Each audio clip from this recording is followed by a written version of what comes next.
SLBC సొరంగ మార్గాన్ని 2 ఏళ్లలో పూర్తి చేయడమే టార్గెట్ గా పెట్టుకున్నారు మంత్రి కోమటిరెడ్డి వెంకటరెడ్డి.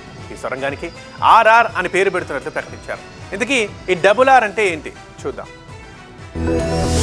నల్గొండ జిల్లాలో నిర్మిస్తున్న ఎస్ఎల్బీసీ ప్రాజెక్టుపై మంత్రి కోమటిరెడ్డి వెంకటరెడ్డి కీలక వ్యాఖ్యలు చేశారు. గతంలో రాజశేఖర రెడ్డి ముఖ్యమంత్రిగా ఉన్నప్పుడు ఎస్ఎల్బీసీ సొరంగానికి శంకుస్థాపన చేస్తే సీఎం రేవంత్ రెడ్డి నిధుల్ని కేటాయించారని, అందుకే ఎస్ఎల్బీసీ సొరంగానికి ఆర్ఆర్ గా నామకరణం చేస్తున్నట్టుగా మంత్రి కోమటిరెడ్డి వెంకటరెడ్డి తెలిపారు. ఆర్ఆర్ అంటే రాజశేఖర రెడ్డి, రేవంత్ రెడ్డి అని తెలిపారు. దాన్ని అందుకనే రాజశేఖర రెడ్డి గారు శంకుస్థాపన చేస్తే ఇవాళ గౌరవ ముఖ్యమంత్రి రేవంత్ రెడ్డి గారు దానికి సంబంధించిన నిధులు ఇచ్చి ఉత్తమ్ కుమార్ రెడ్డి ఎప్పుడు రివ్యూ చేస్తూ దాన్ని పూర్తి చేయబోతున్నారు.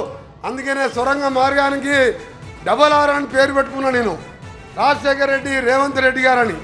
ఎస్ఎల్బీసీ ప్రాజెక్టు కోసం మాజీ సీఎం వైఎస్ రాజశేఖర రెడ్డితో తను కొట్లాడానన్న మంత్రి కోమటిరెడ్డి వెంకటరెడ్డి 60% పూర్తయిన ప్రాజెక్టును బీఆర్ఎస్ పాలనలో పెండింగ్ లో పెట్టారని మండిపడ్డారు. కేసీఆర్ ఎస్ఎల్బీసీ ప్రాజెక్టుకి నిధుల్ని కేటాయించి ఉంటే ప్రాజెక్టు పూర్తయి నల్గొండ జిల్లా కళకళ్లాడేదన్నారు. సీఎం రేవంత్ రెడ్డి హయాంలో ఎస్ఎల్బీసీ పనుల్ని వేగంగా పూర్తి చేసి 2 ఏళ్లలో ప్రారంభిస్తామన్నారు.